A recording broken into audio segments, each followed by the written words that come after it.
The laughter sliced through the room, sharp, brittle, and cruel like glass cracking underfoot. Her voice was the loudest of them all. "He's lucky I haven't left him yet," the table erupted.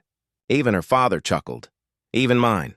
And I smiled, because that's what you do when humiliation hides behind humor. You wear the smile, swallow the sting, and let it bleed quietly where no one can see. But her grandmother didn't laugh. Her eyes found mine, steady and unsettling. Later on the porch, she reached for my arm, her hand cold, her grip deliberate. "My husband would have never tolerated that," she said. "Neither should you." Her voice didn't hurt. It lingered, like a needle settling under skin. That was the moment I knew the night would not end quietly. It hadn't started there, though. The cracks began months ago. Small shifts, a new password, muted calls, laughter that died the instant I entered the room. She called me paranoid, distant. Maybe I was. But distance isn't blindness. Patterns began to form. Late-night meetings, a perfume I didn't recognize. A tremor in her voice whenever I asked simple questions. Once I'd asked softly, "Are you still happy with us?" She smiled faintly. "Of course," she said, and turned away before finishing her wine. People reveal their lies not in words, but in movement, in what they do when they think you're not watching. By the time the family reunion came, my silence had sharpened into a weapon. I had already stopped trying to fix what was broken. I was observing now, patient, deliberate. And when she made that cruel little joke that night, I knew I finally had everything I needed. Not revenge, something colder. Truth. For weeks, I drifted through our home like a ghost, quietly copying her phone data to a hidden cloud drive. Checking locations, reading receipts, connecting patterns. Names repeated. Eli, lunches, late-night meetings. She was careful, but not careful enough. People protecting secrets always leave trails.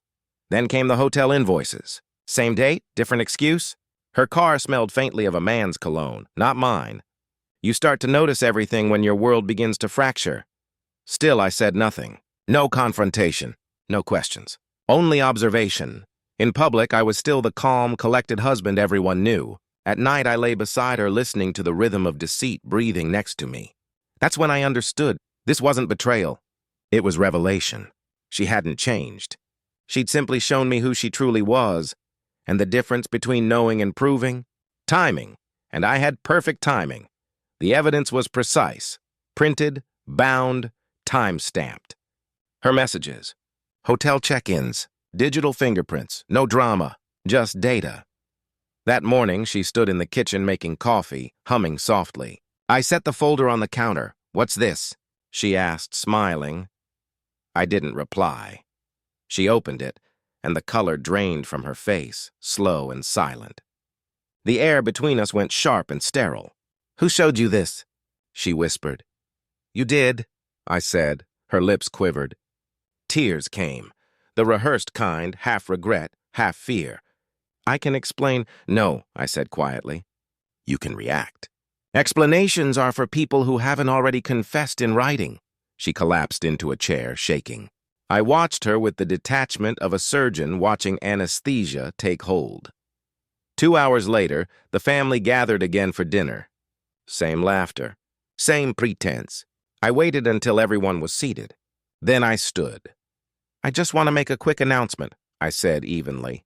Turns out I'm not as lucky as she thought. I handed the folder to her father. Page after page. Screenshots, receipts, evidence. The silence that followed was suffocating. Her mother dropped her fork. Her brother muttered a curse. And her grandmother, the one who had warned me, simply nodded once, as if she'd already seen this story before. My wife opened her mouth to speak, but no words came out. I didn't look at her again. "I won't be needing luck anymore," I said, and walked out. The sound of the door closing was soft, final, almost gentle. In that moment, there was no anger, no sorrow, just balance. Truth doesn't burn when it's exposed. It freezes. And once it freezes long enough, it hardens into something stronger. Clarity. They'll talk. Of course, wondering when I found out, how long I knew, if I planned it that way. The answer is simple. Long enough to stop loving her, and just soon enough to make sure she never forgets that night. Sometimes silence isn't weakness, it's precision. And when the world expects your rage, nothing is more unsettling than your calm.